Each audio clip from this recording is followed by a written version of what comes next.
ಓಂ ಶಾಂತಿ. ಇಂದಿನ ಮುರಳಿಯ ದಿನಾಂಕ 24/4/2024. ಪ್ರಾತಃ ಮುರಳಿ. ಓಂ ಶಾಂತಿ. ಬಾಪ್ದಾದ ಮಧುಬನ. ಮಧುರ ಮಕ್ಕಳೇ, ನೀವು ಬೆಳಿಗ್ಗೆ ರಾಜರಾಗುತ್ತೀರಿ, ಸಂಜೆ ಭಿಕ್ಷುಕರಾಗುತ್ತೀರಿ. ಭಿಕ್ಷುಕರಿಂದ ರಾಜ, ಪತಿತರಿಂದ ಪಾವನರಾಗಲು ತಂದೆಯು 2 ಮಂತ್ರವನ್ನು ಕೊಡುತ್ತಾರೆ. ಆ ಮಂತ್ರ ಯಾವುದೆಂದರೆ ಮನ್ಮನಾಭವ ಹಾಗೂ ಮಧ್ಯಾಜೀಭವ ಎಂಬ 2 ಶಬ್ದಗಳು. ನೆನಪಿಟ್ಟುಕೊಳ್ಳಿ. ಮನ್ಮನಾಭವ ಆತ್ಮ ಶಕ್ತಿಯಿಂದ ತಂದೆಯನ್ನು ನೆನಪು ಮಾಡೋದು ಹಾಗೂ ಆಸ್ತಿಯನ್ನು ನೆನಪು ಮಾಡುವುದು. ಇವೆರಡೂ ಶಬ್ದಗಳನ್ನು ನೆನಪಿಟ್ಟುಕೊಳ್ಳಬೇಕು. ಪ್ರಶ್ನೆಯಾಗಿದೆ, ಕರ್ಮ ಬಂಧನದಿಂದ ಮುಕ್ತರಾಗುವ ಯುಕ್ತಿ ಏನಾಗಿದೆ? ಕರ್ಮ ಬಂಧನದಿಂದ ಮುಕ್ತರಾಗುವ ಯುಕ್ತಿ ಏನಾಗಿದೆ?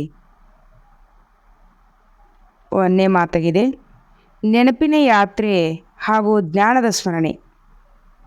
2ನೇ ಮಾತಾಗಿದೆ, ಒಬ್ಬ ತಂದೆಯ ಜೊತೆ ಸಂಬಂಧವಿರಲಿ, ಅನ್ಯ ಯಾರಲ್ಲಿಯೂ ಬುದ್ಧಿ ಹೋಗದಿರಲಿ. 3ನೇದಾಗಿದೆ, ಯಾವ ಸರ್ವಶಕ್ತಿವಂತ ಬ್ಯಾಟ್ರಿ ಇದ್ದಾರೆ ಆ ಬ್ಯಾಟ್ರಿಯೊಂದಿಗೆ ಬುದ್ಧಿಯೋಗವು ಜೋಡಿಸಲ್ಪಟ್ಟಿರಲಿ. 4ನೇದಾಗಿದೆ, ತಮ್ಮ ಮೇಲೆ ಪೂರ್ಣ ಗಮನವಿರಲಿ. 5ನೇದಿದೆ, ದೈವಿ ಗುಣಗಳ ರೆಕ್ಕೆಗಳಿದ್ದಾಗ ಕರ್ಮ ಬಂಧನದಿಂದ ಮುಕ್ತರಾಗುತ್ತಾ ಹೋಗುತ್ತೀರಿ. ನೋಡು ತಂದೆ, ಈ 5 ಪಾಯಿಂಟುಗಳನ್ನು ಬಹಳ ಕರ್ಮ ಬಂಧನದಿಂದ ಮುಕ್ತರಾಗುವ ಯುಕ್ತಿಯನ್ನು ಹೇಳಿದ್ದಾರೆ. 1ನೇದು, ತಂದೆಯ ನೆನಪಿನ ಯಾತ್ರೆಯಲ್ಲಿದ್ದು ಜ್ಞಾನದ ಸ್ಮರಣೆ ಮಾಡಬೇಕು. 2ನೇ ಪಾಯಿಂಟ್ ಹೇಳ್ತಾರೆ, ಒಬ್ಬ ತಂದೆಯ ಜೊತೆ ಸಂಬಂಧವಿರಲಿ, ಅನ್ಯ ಯಾರಲ್ಲಿಯೂ ಬುದ್ಧಿ ಹೋಗೋದಿರಲಿ. ತಂದೆ, ಶಿಕ್ಷಕ, ಸದ್ಗುರು, ಟೀಚರ್, ಸಖಾ ಎಲ್ಲ ಸಂಬಂಧಿಗಳಿಗೆ ಒಬ್ಬ ತಂದೆ ಇರಲಿ. 3ನೇ ಪಾಯಿಂಟ್ನಾಗ ಹೇಳ್ತಾರೆ, ಯಾವ ಸರ್ವಶಕ್ತಿವಂತ ಬ್ಯಾಟ್ರಿ ಇದ್ದಾರೆ. ಸರ್ವಶಕ್ತಿವಂತ ಬ್ಯಾಟ್ರಿ ಇದ್ದಾರಂದ ಮೇಲೆ ಬುದ್ಧಿಯೋಗವು ಜೋಡಿಸಲ್ಪಟ್ರೆ ಶಕ್ತಿ ಬರ್ತದೆ. 4ನೇದು ಹೇಳ್ತಾರೆ, ತಮ್ಮ ಮೇಲೆ ಪೂರ್ಣ ಗಮನವಿರಬೇಕು.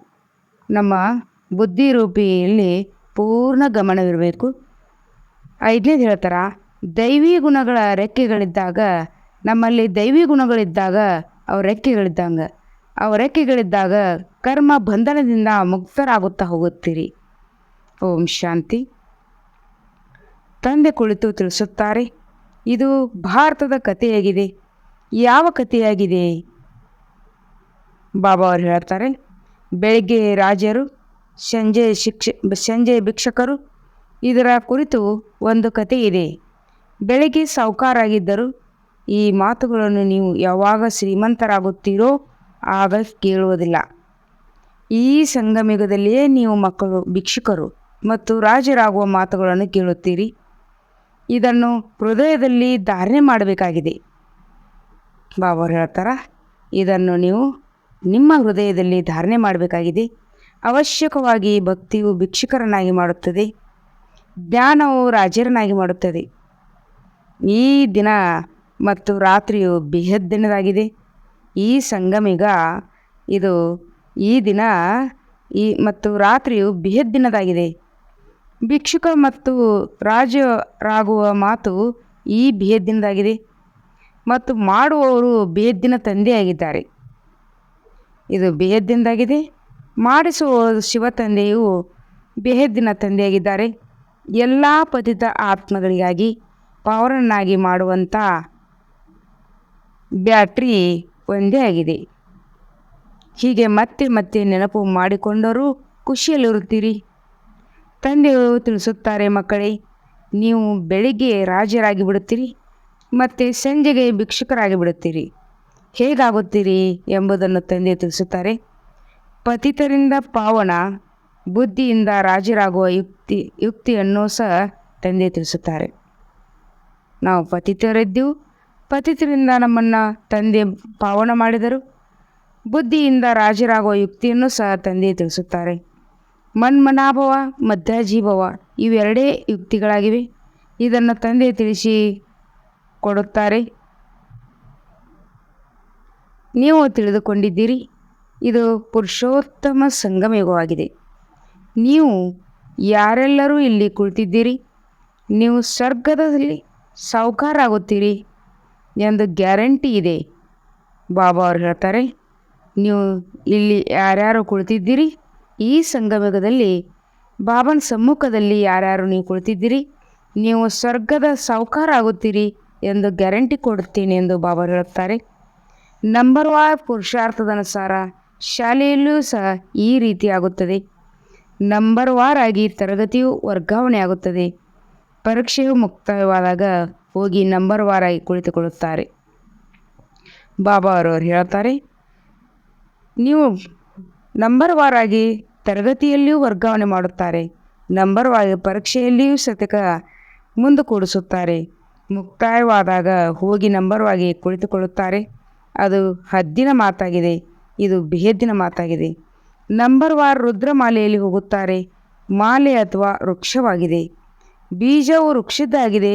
ಪರಮಾತ್ಮನು ಮನುಷ್ಯ ಸೃಷ್ಟಿಯ ಬೀಜವಾಗಿದ್ದಾರೆ. ತಂದೆಯು ಮನುಷ್ಯ ಸೃಷ್ಟಿಯ ಬೀಜವಾಗಿದ್ದಾರೆ. ಆ ವೃಕ್ಷ ಹೇಗೆ ವೃದ್ಧಿಯಾಗುತ್ತದೆ ಮತ್ತು ಹೇಗೆ ಹಳೆಯದಾಗುತ್ತದೆ ಎಂಬುದನ್ನು ಮಕ್ಕಳು ತಿಳಿದುಕೊಂಡಿದ್ದೀರಿ. ಮೊದಲು ನೀವು ಇದನ್ನು ತಿಳಿದಿರಲಿಲ್ಲ. ತಂದೆಯೇ ಬಂದು ನಮಗೆ ತಿಳಿಸಿದ್ದಾರೆ. ಇದು ಪುರುಷೋತ್ತಮ ಸಂಗಮ ಯುಗವಾಗಿದೆ. ಈಗ ನೀವು ಮಕ್ಕಳು ಪುರುಷಾರ್ಥ ಮಾಡಬೇಕಾಗಿದೆ. ದೈವಿ ಗುಣಗಳ ರೆಕ್ಕೆಗಳನ್ನು ಧಾರಣೆ ಮಾಡಬೇಕಾಗಿದೆ. ಈ ಸಂಗಮ ಯುಗದಲ್ಲಿ ನೀವು ಮಕ್ಕಳು ಪುರುಷಾರ್ಥ ಮಾಡಬೇಕು. ದೈವಿ ಗುಣಗಳನ್ನು ಧಾರಣೆ ಮಾಡಬೇಕು. ತಮ್ಮ ಮೇಲೆ ಪೂರ್ಣ ಗಮನ ಕೊಡಬೇಕಾಗಿದೆ. ನೆನಪಿನ ಯಾತ್ರೆಯಿಂದಲೇ ನೀವು ಪಾವನರಾಗುತ್ತೀರಿ. ಎಷ್ಟು ನೆನಪು ಮಾಡುತ್ತೀರಿ ಅಷ್ಟು ನೀವು ಪಾವನರಾಗುತ್ತೀರಿ. ಮತ್ಯಾವುದೇ ಉಪಾಯವಿಲ್ಲ. ತಂದೆ ಯಾರು ಶಕ್ತಿವಂತ ಬ್ಯಾಟ್ರಿಯಾಗಿದ್ದಾರೋ ಅವರ ಜೊತೆ ಪೂರ್ಣ ಯೋಗವನ್ನು ಜೋಡಿಸಬೇಕು. ಅವರ ಬ್ಯಾಟ್ರಿ ಎಂದೂ ಕಡಿಮೆಯಾಗುವುದಿಲ್ಲ. ಅವರು ಸತೋ ರಜೋ ತಮೋದಲ್ಲಿ ಬರುವುದಿಲ್ಲ, ಏಕೆಂದರೆ ಅವರು ಸದಾ ಕರ್ಮಾತೀತ ಸ್ಥಿತಿಯಾಗಿದೆ. ನೀವು ಮಕ್ಕಳು ಕರ್ಮ ಬಂಧನದಲ್ಲಿ ಬರುತ್ತೀರಿ. ಎಷ್ಟು ಕಠಿಣ ಬಂಧನವಾಗಿದೆ. ಈ ಕರ್ಮ ಬಂಧನದಿಂದ ಮುಕ್ತರಾಗಲು ನೆನಪಿನ ಯಾತ್ರೆ ಒಂದೇ ಉಪಾಯವಾಗಿದೆ. ಇದನ್ನು ಬಿಟ್ಟರೆ ಮತ್ಯಾವುದೇ ಉಪಾಯವಿಲ್ಲ. ಹೇಗೆ ಈ ಜ್ಞಾನವಿದೆ, ಇದೂ ಸಹ ಮೂಳೆಗಳನ್ನು ಮೃದು ಮಾಡುತ್ತದೆ. ಬಾಬಾ ಅವರವರು ಈ ಜ್ಞಾನ ಕೊಡುತ್ತಾರೆ. ಆ ಜ್ಞಾನದಿಂದ ಮೂಳೆಗಳು ಸದಾ ಮೃದುವಾಗಿ ಬಿಡುತ್ತವೆ.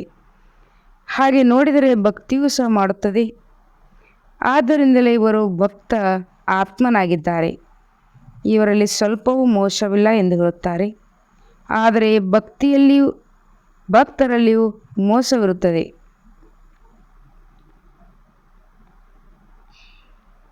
ಬ್ರಹ್ಮರವರು ಅನುಭವಿಯಾಗಿದ್ದಾರೆ. ಆತ್ಮವು ಶರೀರದ ಮೂಲಕ ವ್ಯವಹಾರಗಳನ್ನು ಮಾಡುತ್ತದೆ ಎಂದರೆ ಈ ಜನ್ಮದೆಲ್ಲವೂ ಸ್ಮೃತಿಯಲ್ಲಿ ಬರುತ್ತದೆ. 4-5 ವರ್ಷ ವಯಸ್ಸಿನಿಂದ ತಮ್ಮ ಜೀವನ ಕಥೆಯು ನೆನಪಿರಬೇಕು. ಬಾಬಾ ಹೇಳುತ್ತಾರೆ, ಈ ಜನ್ಮದೆಲ್ಲವೂ ಸ್ಮೃತಿಯಲ್ಲಿ ಬರುತ್ತದಿಲ್ಲ. 4-5 ವರ್ಷ ವಯಸ್ಸಿನಿಂದ ತಮ್ಮ ಜೀವನ ಕಥೆಯು ನೆನಪಿರಬೇಕು. ಕೆಲವರು 10-20 ವರ್ಷಗಳ ಮಾತನ್ನು ಮರೆತು ಹೋಗುತ್ತಾರೆ. ಜನ್ಮಾಂತರದ ನಾಮರೂಪವಂತೂ ನೆನಪಿರಲು ಸಾಧ್ಯವಿಲ್ಲ. ಒಂದು ಜನ್ಮದ್ದಾದರೆ ಸ್ವಲ್ಪ ತಿಳಿಸಬಹುದು. ಭಾವಚಿತ್ರ ಮೊದಲಾದವುಗಳನ್ನು ಇಟ್ಟುಕೊಳ್ಳುತ್ತಾರೆ. ಇನ್ನೊಂದು ಜನ್ಮದ ಬಗ್ಗೆ ತಿಳಿದಿರಲು ಸಾಧ್ಯವಿಲ್ಲ. ಈ ಜನ್ಮದ್ದಾದರೆ ತಿಳ್ಕೋಬಹುದು, ಭಾವಚಿತ್ರವನ್ನು ಇಟ್ಕೋಬಹುದು. ಆದರೆ ಜನ್ಮದ ಬಗ್ಗೆ ತಿಳಿದಿರಲು ಸಾಧ್ಯವಿಲ್ಲ. ಹಿಂದಿನ ಜನ್ಮದ್ದು ತಿಳಿದಿರಲಿಕ್ಕೆ ಸಾಧ್ಯವೇ ಇಲ್ಲ. ಪ್ರತಿಯೊಂದು ಆತ್ಮವು ಭಿನ್ನ ನಾಮ ರೂಪ ದೇಶ ಕಾಲಗಳಲ್ಲಿ ಪಾತ್ರವನ್ನು ಅಭಿನಯಿಸುತ್ತದೆ. ನಾಮರೂಪ ಎಲ್ಲ ಬದಲಾಗುತ್ತದೆ. ಆತ್ಮವು ಹೇಗೆ ಒಂದು ಶರೀರವನ್ನು ಬಿಟ್ಟು ಇನ್ನೊಂದನ್ನು ತೆಗೆದುಕೊಳ್ಳುತ್ತದೆ ಎಂದು ಬುದ್ಧಿಯಲ್ಲಿದೆ. ಅವಶ್ಯವಾಗಿ 84 ಜನ್ಮಗಳು, 84 ಹೆಸರು, 84 ಜನ ತಂದೆ ತಾಯಿರಾಗುತ್ತೀರಿ. ಒಂದು ಶರೀರವನ್ನು ಬಿಟ್ಟು ಇನ್ನೊಂದನ್ನು ತೆಗೆದುಕೊಳ್ಳುತ್ತೇವೆ. ಇದು ಬುದ್ಧಿಯಲ್ಲಿ ಇದೇ ಇರುತ್ತದೆ. ಅವಶ್ಯವಾಗಿ ನಾವು 84 ಜನ್ಮಗಳನ್ನು ತೆಗೆದುಕೊಳ್ಳುತ್ತೇವೆ ಮತ್ತು ನಮ್ಮ ಹೆಸರು ಚೇಂಜ್ ಆಗ್ತವೆ. 84 ಹೆಸರುಗಳು. ಜನ್ಮ ಕೊಟ್ಟ ತಂದೆ ತಾಯಿಯವರು ಚೇಂಜ್ ಆಗ್ತಾರೆ. 84 ಜನ ತಂದೆ ತಾಯಿಯರು ಇರ್ತಾರೆ. ಅಂತ್ಯದಲ್ಲಿ ಮತ್ತೆ ತಮೋ ಪ್ರಧಾನ ಸಂಬಂಧವಾಗಿ ಬಿಡುತ್ತದೆ. ಈ ಸಮಯದಲ್ಲಿ ಎಷ್ಟು ಸಂಬಂಧಗಳಾಗುತ್ತವೆಯೋ ಅಷ್ಟು ಇಡೀ ಕಲ್ಪದಲ್ಲಿ ಇರುವುದಿಲ್ಲ. ಈ ಸಂಗಮಯುಗದಲ್ಲಿ ಎಷ್ಟು ಕಲ್ಪದಲ್ಲಿ ಆಗುತ್ತದೆಯೋ ಇಡೀ ಕಲ್ಪದಲ್ಲಿ ಇರುವುದಿಲ್ಲ. ಕಲಿಯುಗಿ ಸಂಬಂಧಗಳನ್ನು ಬಂಧನವೆಂದೇ ತಿಳಿಯಬೇಕು. ಎಷ್ಟು ಜನ ಮಕ್ಕಳಿರುತ್ತಾರೆ, ಮತ್ತೆ ಅವರಿಗೆ ವಿವಾಹ ಮಾಡುತ್ತಾರೆ, ನಂತರ ಅವರಿಗೆ ಜನ್ಮ ಕೊಡುತ್ತಾರೆ. ಈ ಸಮಯದಲ್ಲಿ ಎಲ್ಲದಕ್ಕಿಂತ ಹೆಚ್ಚಿನ ಬಂಧನದಾಗಿದೆ. ಚಿಕ್ಕಪ್ಪ, ದೊಡ್ಡಪ್ಪ, ಮಾವ ಇತ್ಯಾದಿ ಡ್ಯಾಸ್ ಡ್ಯಾಸ್ ಎಷ್ಟು ಜನ ಹೆಚ್ಚಿನ ಸಂಬಂಧಗಳಿವೋ ಅಷ್ಟು ಹೆಚ್ಚಿನ ಬಂಧನ. ಪತ್ರಿಕೆಗಳಲ್ಲಿ ಬಂದಿತು. 5 ಜನ ಮಕ್ಕಳು ಒಟ್ಟಿಗೆ ಜನ್ಮ ಪಡೆದುಕೊಂಡರು. 5 ಮಕ್ಕಳು ಆರೋಗ್ಯವಂತರಾಗಿದ್ದಾರೆ. ಅಂದ ಮೇಲೆ ಲೆಕ್ಕ ಮಾಡಿ ಎಷ್ಟು ಸಂಬಂಧಗಳಾಗಿಬಿಡುತ್ತವೆ. ಈ ಸಮಯದಲ್ಲಿ ನಿಮ್ಮ ಸಂಬಂಧವು ಎಲ್ಲದಕ್ಕಿಂತ ಚಿಕ್ಕದಾಗಿದೆ. ಕೇವಲ ಒಬ್ಬ ತಂದೆಯೊಂದಿಗೆ ಸರ್ವ ಸಂಬಂಧವಿದೆ. ಒಬ್ಬ ತಂದೆಯ ವಿನ ಅನ್ಯ ಯಾರೊಂದಿಗೆ ನಿಮ್ಮ ಸಂಬಂಧವಿಲ್ಲ. ಒಬ್ಬ ತಂದೆಯ ಜೊತೆಗೆ ನಮ್ಮ ಸಂಬಂಧವಿದೆ, ಮತ್ತು ಬೇರೆ ಯಾರ ಜೊತೆಗೂ ನಮ್ಮ ಸಂಬಂಧವಿಲ್ಲ. ಸತ್ಯಯುಗದಲ್ಲಿ ಇದಕ್ಕಿಂತ ಹೆಚ್ಚಿರುತ್ತದೆ. ಈಗ ನಿಮ್ಮದು ವಜ್ರ ಸಮಾನ ಜನ್ಮವಾಗಿದೆ. ಶ್ರೇಷ್ಠ ತಂದೆಯು ಮಕ್ಕಳನ್ನು ದತ್ತು ಮಾಡಿಕೊಳ್ಳುತ್ತಾರೆ. ಜೀವಿಸಿದಂತೆ ಆಸ್ತಿಯನ್ನು ಪಡೆಯಲು ತಂದೆಯು ಮಡಿಲಿಗೆ ಹೋಗುವುದು ಈಗಲೇ ನಡೆಯುತ್ತದೆ. ಜೀವಿಸಿದಂತೆ ಆಸ್ತಿಯನ್ನು ಪಡೆಯಬೇಕಾದರೆ ತಂದೆಯ ಮಡಿಲಿಗೆ ಹೋಗುವುದು ಈಗಲೇ ನಡೆಯುತ್ತದೆ. ನೀವು ಇಂತಹ ತಂದೆಯ ಮಡಿಲಿಗೆ ಬಂದಿದ್ದೀರಿ.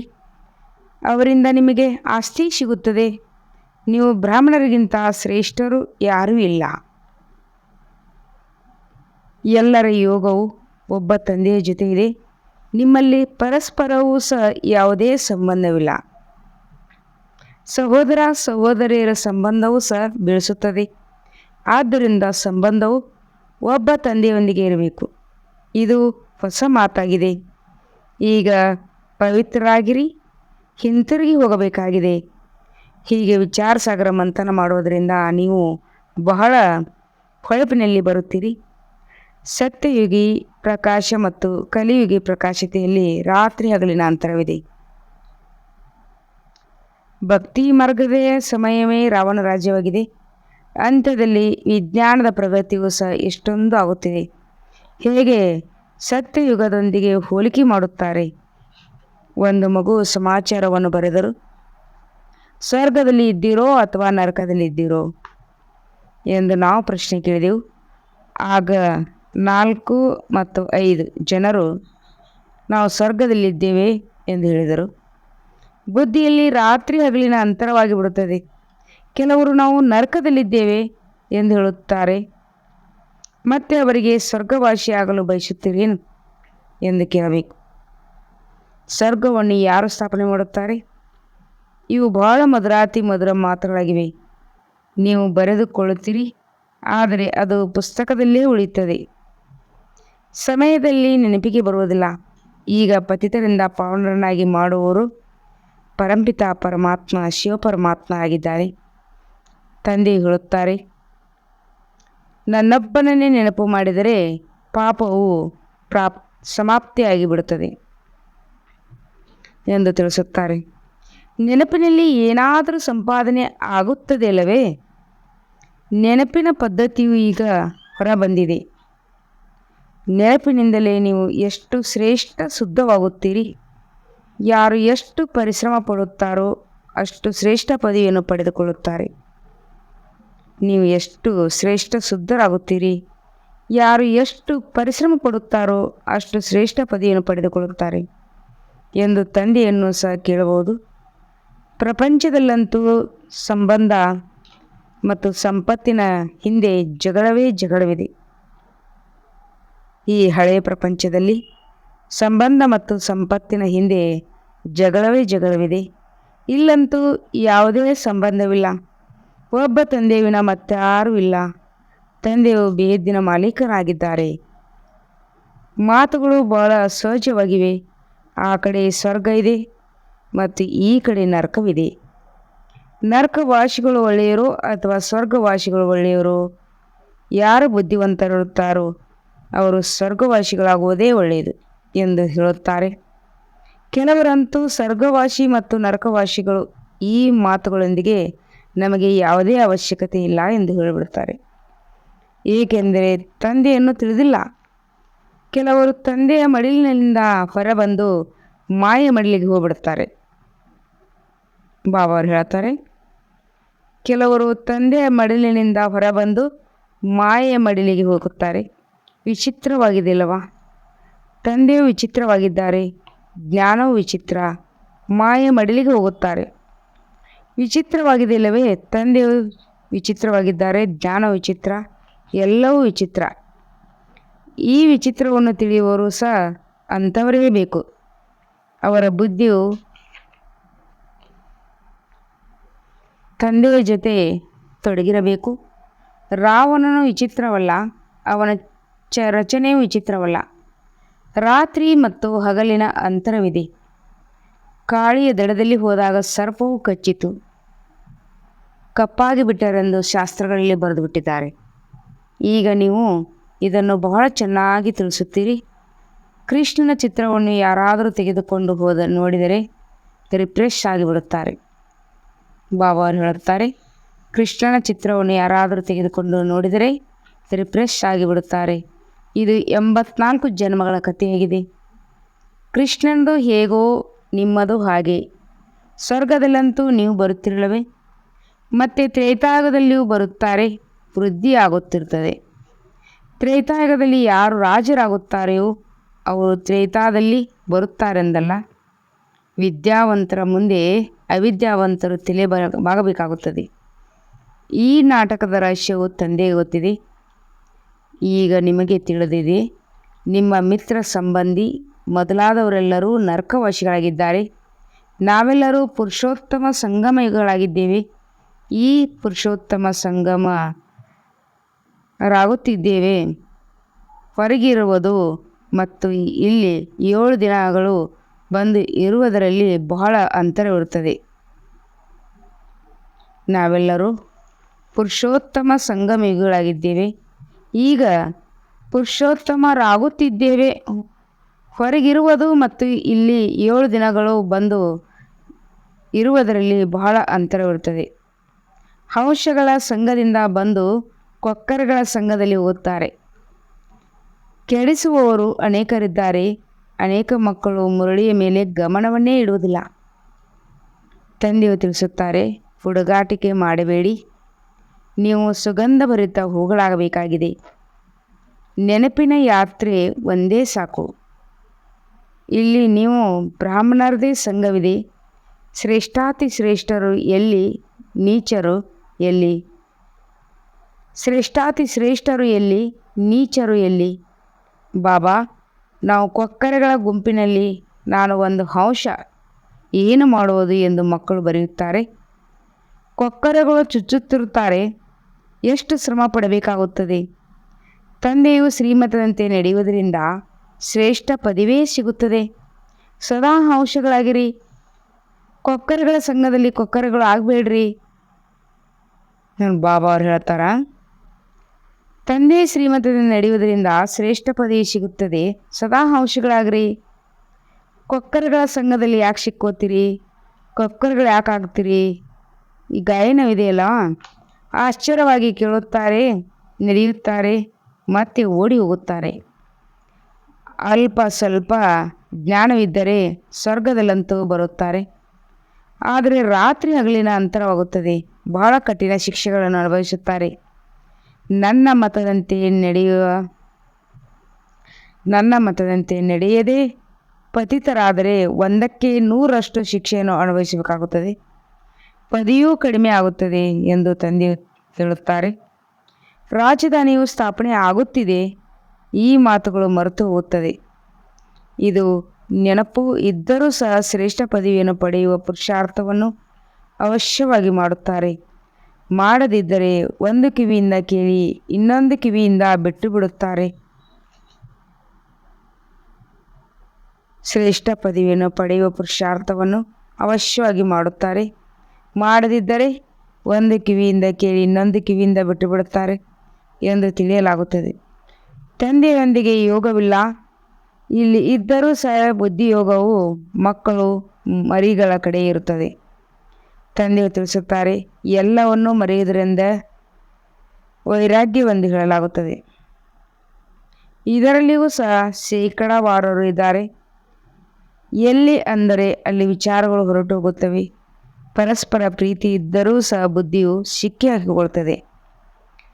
ಈ ಕಣ್ಣುಗಳಿಂದ ಏನೆಲ್ಲ ನೋಡುತ್ತೀರೋ ಅದೆಲ್ಲವೂ ಸಮಾಪ್ತಿಯಾಗುತ್ತದೆ ಎಂದು ತಂದೆಯು ಪ್ರತಿನಿತ್ಯವೂ ತಿಳಿಸುತ್ತಾರೆ. ನಿಮ್ಮ ಬುದ್ಧಿಯು ಹೊಸ ಪ್ರಪಂಚದಲ್ಲಿ ಇರಲಿ ಮತ್ತು ಬೇಹದ್ದಿನ ಸಂಬಂಧದೊಂದಿಗೆ ಬುದ್ಧಿಯೋಗವನ್ನು ನೀಡಬೇಕು. ಈ ಪ್ರಿಯತಮನು ವಿಚಿತ್ರವಾಗಿದ್ದಾನೆ.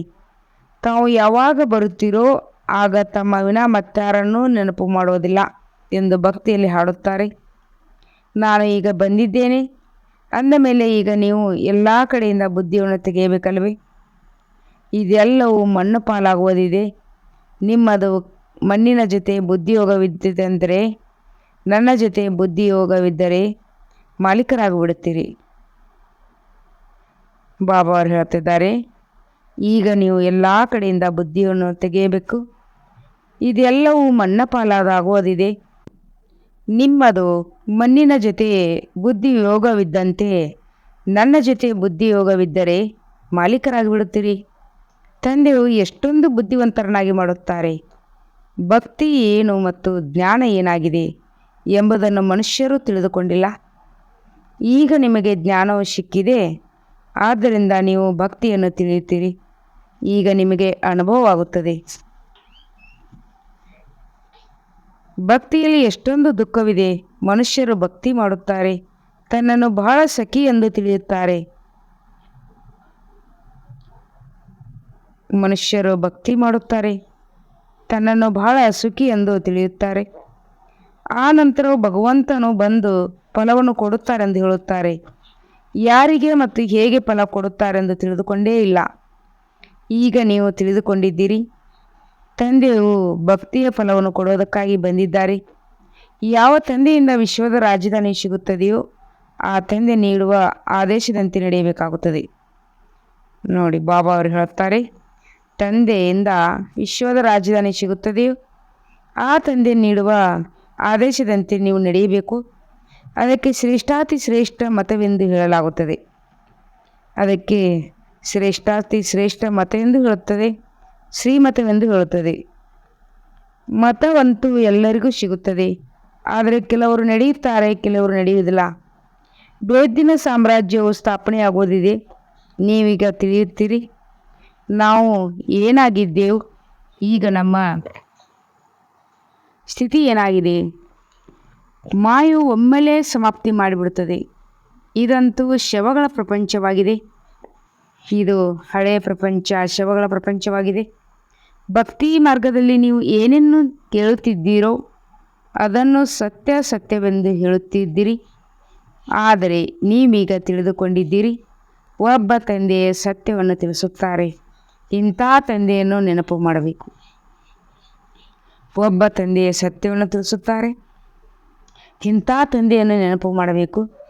ಇಲ್ಲಿ ಹೊರಗಿನವರು ಕುಳಿತಿದ್ದರೆ ಅವರಿಗೆ ಏನೂ ಅರ್ಥವಾಗುವುದಿಲ್ಲ. ಇವರೇನು ತಿಳಿಸುತ್ತಾರೆ ಏನೋ ಗೊತ್ತೇ ಇಲ್ಲ ಎಂದು ಹೇಳುತ್ತಾರೆ. ಇಡೀ ಪ್ರಪಂಚವು ಪರಮಾತ್ಮ ಸರ್ವವ್ಯಾಪಿಯಾಗಿದ್ದಾರೆಂದು ಹೇಳುತ್ತಾರೆ ಮತ್ತು ಅವರು ನಮ್ಮ ತಂದೆಯಾಗಿದ್ದಾರೆಂದು ಇವರು ಹೇಳುತ್ತಾರೆ. ಅವರು ತಲೆಯಿಂದ ಇಲ್ಲ ಇಲ್ಲ ಎನ್ನುತ್ತಿರುತ್ತಾರೆ, ಆದರೆ ನಿಮ್ಮ ಒಳಗಡೆಯಿಂದ ಹೌದು ಹೌದು ಎಂದು ಬರ್ತಾ ಇರುತ್ತದೆ. ನೋಡಿ, ಬಾಬಾ ಅವರು ತಂದೆ ಹೇಳುತ್ತಾರೆ, ಹೊರಗಿನ ಪ್ರಪಂಚದವರು ತಲೆಯಿಂದ ಇಲ್ಲ ಇಲ್ಲ ಎನ್ನುತ್ತಿರುತ್ತಾರೆ, ಆದರೆ ನೀವು ಮಕ್ಕಳ ಒಳಗಡೆಯಿಂದ ಹೌದು ಹೌದು ಎಂದು ಬರ್ತಾ ಇರುತ್ತದೆ. ಆದ್ದರಿಂದ ಹೊಸಬರಿಗೆ ಇಲ್ಲಿ ಅನುಮತಿ ಕೊಡುವುದಿಲ್ಲ. ಏನೂ ತಿಳಿಯೋದಿಲ್ಲ, ಅವರಿಗೆ ಅನುಮತಿ ಕೊಡುವುದಿಲ್ಲ. ಒಳ್ಳೆಯದು. ಮಧುರಾತಿ ಮಧುರ ಅಗಲಿ ಮರಳಿ ಸಿಕ್ಕಿರುವಂಥ ಮಕ್ಕಳಿಗೆ ಪ್ರೀತಿಯ ಮಾಪಿತ ಬಾಪ್ತದರವರ ನೆನಪು, ಪ್ರೀತಿ ಹಾಗೂ ಸುಪ್ರಭಾತ. ಆತ್ಮೀಯ ಮಕ್ಕಳಿಗೆ ಆತ್ಮೀಯ ತಂದೆಯ ನಮಸ್ತೆ. ಧಾರಣೆಗಾಗಿ ಮುಖ್ಯ ಸಾರ 1ನೇ ಪಾಯಿಂಟ್ ಆಗಿದೆ. ಸುಗಂಧಭರಿತ ಹೂಗಳಾಗಲು ಸಂಘವನ್ನು ಬಹಳ ಸಂಭಾಲನೆ ಮಾಡಬೇಕಾಗಿದೆ. ಅಂಶಗಳ ಸಂಘ ಮಾಡಬೇಕಾಗಿದೆ. ಅಂಶಗಳಾಗಿರಬೇಕಾಗಿದೆ. ಮುರಳಿಯನ್ನು ಎಂದೂ ನಿರ್ಲಕ್ಷ್ಯ ಮಾಡಬಾರದು. ತಂದೆ ಹೇಳುತ್ತಾರೆ, ಸುಗಂಧಭರಿತ ಹೂಗಳಾಗಲು ಒಬ್ಬ ತಂದೆಯ ಸಂಘವನ್ನು ಬಹಳ ಸಂಭಾಲನೆ ಮಾಡಬೇಕಾಗಿದೆ. ಸುಗಂಧಭರಿತ ಹೂವುಗಳಾಗಬೇಕಾದರೆ ಒಬ್ಬ ತಂದೆಯ ಸಂಘವನ್ನು ಮಾಡಬೇಕು. ಅಂಶಗಳ ಸಂಘ ಮಾಡಬೇಕಾಗಿದೆ. ಅಂಶಗಳಾಗಿರಬೇಕಾಗಿದೆ. ಮುರಳಿಯನ್ನು ಬಹಳ ಓದಬೇಕು. ವಿದ್ಯೆ ಕಡೆ ಗಮನ ಕೊಡಬೇಕು. ನಿರ್ಲಕ್ಷ್ಯ ಮಾಡಬಾರದು. 2ನೇ ಪಾಯಿಂಟ್ ಆಗಿದೆ. ಕರ್ಮ ಬಂಧನದಿಂದ ಮುಕ್ತರಾಗಲು ಸಂಗಮೇಗದಲ್ಲಿ ತಮ್ಮ ಸರ್ವ ಸಂಬಂಧವನ್ನು ಒಬ್ಬ ತಂದೆಯೊಂದಿಗೆ ಇಡಬೇಕಾಗಿದೆ. ಪರಸ್ಪರದಲ್ಲಿ ಯಾವುದೇ ಸಂಬಂಧವನ್ನು ಇಟ್ಟುಕೊಳ್ಳಬಾರದು. ಯಾವುದೇ ಹದ್ದಿನ ಸಂಬಂಧದಲ್ಲಿ ಪ್ರೀತಿಯನ್ನಿಟ್ಟು ಬುದ್ಧಿಯೋಗವನ್ನು ಜೋಡಿಸಬಾರದಾಗಿದೆ. ತಂದೆ ಹೇಳುತ್ತಾರೆ, ಪರಸ್ಪರದಲ್ಲಿ ಯಾವುದೇ ಸಂಬಂಧವನ್ನು ಇಟ್ಟುಕೊಳ್ಳಬಾರದು. ಬೇರೆ ಯಾವುದೇ ಅನ್ಯ ಸಂಬಂಧಗಳಲ್ಲಿ ಹೋಗಬಾರದು. ಯಾವುದೇ ಹದ್ದಿನ ಸಂಬಂಧದಲ್ಲಿ ಪ್ರೀತಿ ಇಟ್ಟು ಬುದ್ಧಿಯೋಗವನ್ನು ಜೋಡಿಸಬಾರದಾಗಿದೆ.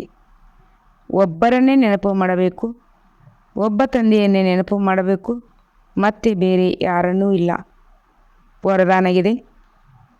ಪರಮಾತ್ಮನ ಪ್ರೀತಿಯಲ್ಲಿ ಲೀನನಾಗುವಂತಹ ಹಾಗೂ ಮಿಲನದಲ್ಲಿ ಮಗ್ನವಾಗುವಂತಹ ಸತ್ಯ ಸ್ನೇಹಿಭವ. ಪರಮಾತ್ಮನ ಪ್ರೀತಿಯಲ್ಲಿ ಲೀನವಾಗಬೇಕು ಹಾಗೂ ಮಿಲನದಲ್ಲಿ ಮಗ್ನವಾಗುವಂತಹ ಸತ್ಯ ಸ್ನೇಹಿಯಾಗಿರಿ. ಸ್ನೇಹದ ನಿಶಾನಿ ಗಾಯನ ಮಾಡಲಾಗುತ್ತದೆ. ಎರಡಿದ್ದರೂ ಸಹ ಎರಡಾಗಿಲ್ಲ, ಆದರೆ ಸೇರಿಕೊಂಡು ಒಂದಾಗಿ ಬಿಡುವುದು. ಇದಕ್ಕೆ ಹೇಳಲಾಗುವುದು ಸಮಾವೇಶವಾಗುವುದು ಎಂದು. ಭಕ್ತರು ಇದೇ ಸ್ನೇಹದ ಸ್ಥಿತಿಯನ್ನು ಸಮಾವೇಶವಾಗುವುದು, ಲೀನವಾಗುವುದು ಎಂದು ಹೇಳಿಬಿಟ್ಟಿದ್ದಾರೆ. ಪ್ರೀತಿಯಲ್ಲಿ ಲೀನವಾಗುವುದು ಈ ಸ್ಥಿತಿಯಾಗಿದೆ.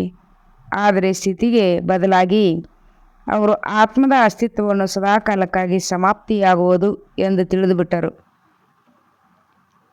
ನೀವು ಮಕ್ಕಳು ಯಾವಾಗ ತಂದೆಯ ಅಥವಾ ಆತ್ಮೀಯ ಪ್ರಿಯತಮನ ಮಿಲನದಿಂದ ಮಗ್ನರಾಗಿ ಬಿಡುವರೆಂದರೆ ಸಮಾನರಾಗಿ ಬಿಡುವರಿ. ಸ್ಲೋಗನ್ ಆಗಿದೆ. ಅಂತರ್ಮುಖಿಗಳು ಅವರೇ ಆಗಿದ್ದಾರೆ. ಯಾರು ವ್ಯರ್ಥ ಸಂಕಲ್ಪಗಳಿಂದ ಮನಸ್ಸಿನ ಮೌನವಿರುತ್ತಾರೆ ಅವರು ಅಂತರ್ಮುಖಿಗಳು ಅವರೇ ಆಗಿದ್ದಾರೆ.